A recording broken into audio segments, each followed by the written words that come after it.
kitang-kita natin ngayon kasi sobrang linaw.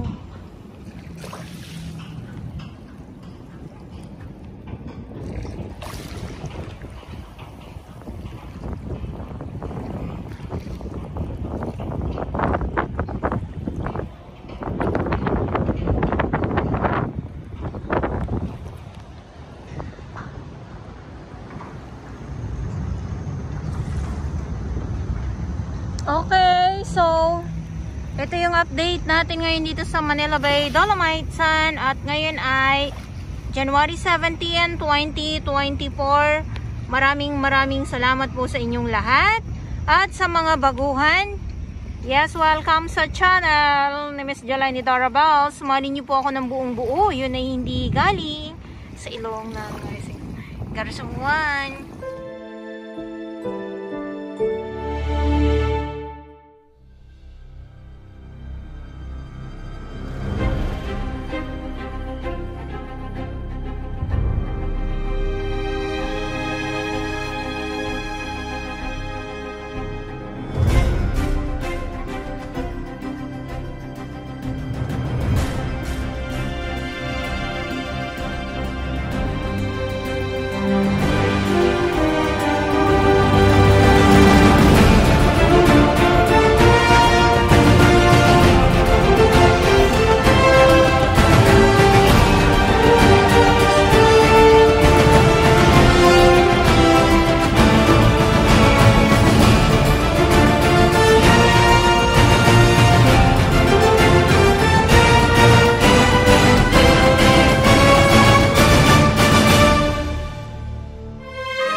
Yes, good afternoon. Ayan, so ito yung view dito sa may phase 2 ng Dolomite Sand.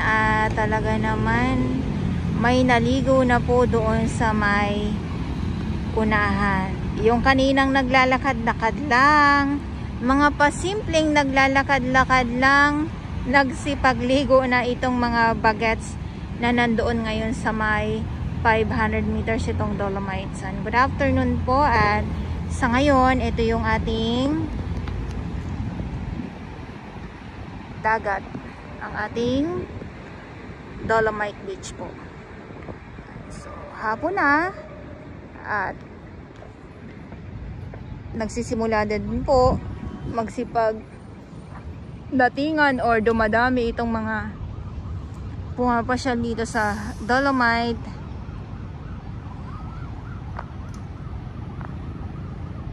Magkaiba ang kulay. Dito madilim, makulimlim, dito sa kabila ay okay siya.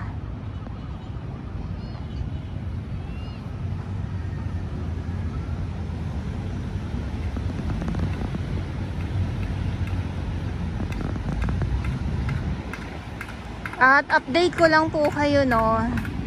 So ito yung mga bakod. Ayan sila, kuya. Inaayos na po itong mga bakod na sira-sira.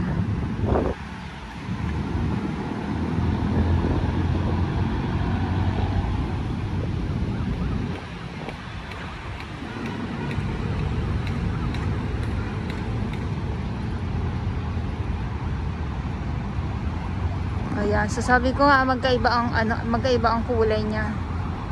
Dito okay. Doon sa kabila ay Hindi gawa ng mga kulimlim po doon. So lakad tayo dito. Kasi itong mga bagets na nandito ay nagsipagliguan na sila. Nagkakatuwaan na sila.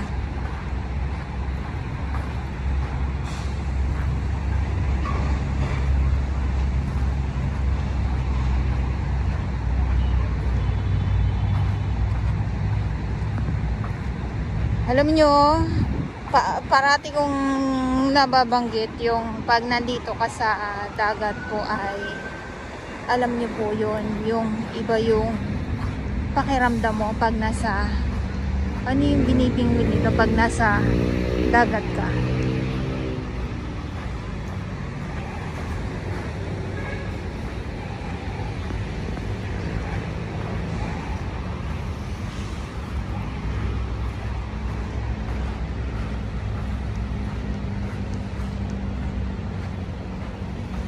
So ang ating mga warriors, DPS Mandaragat doon sa Yacht Club, at ang ating Estero Rangers ng DNR, MMDA, at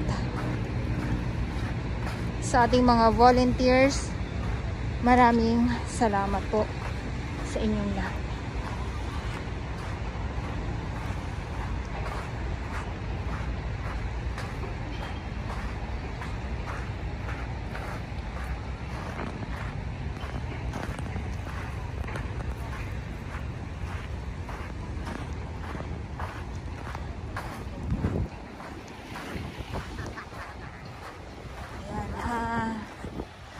Ayan.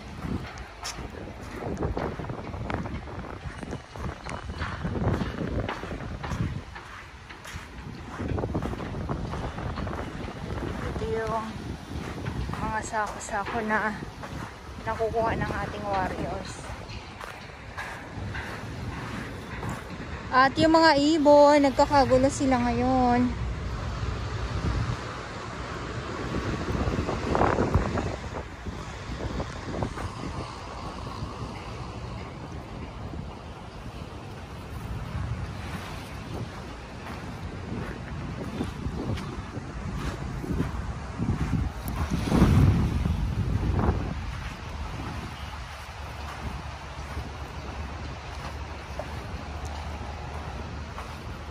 Dito yung ano dito, yung buhangin ay ang pino niya.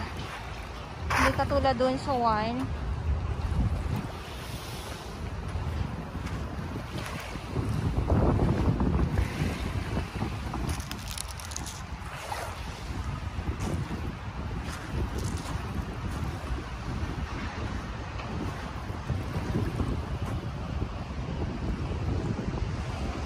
Sana mamaya okay yung ano. Sabi ko talagang ano ko, sana okay yung sunset.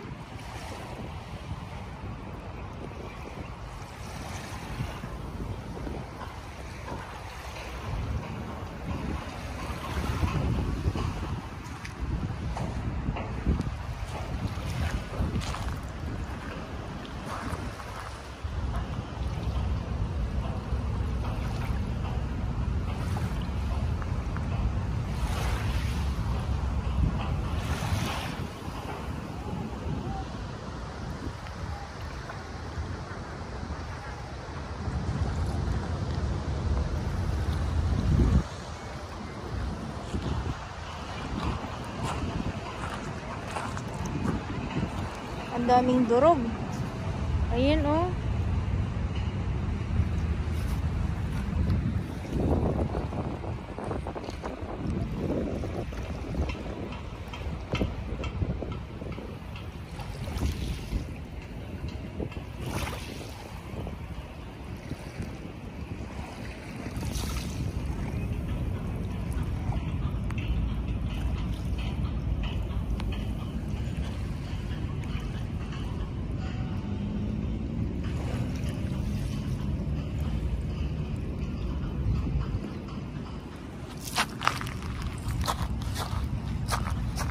Ang dami.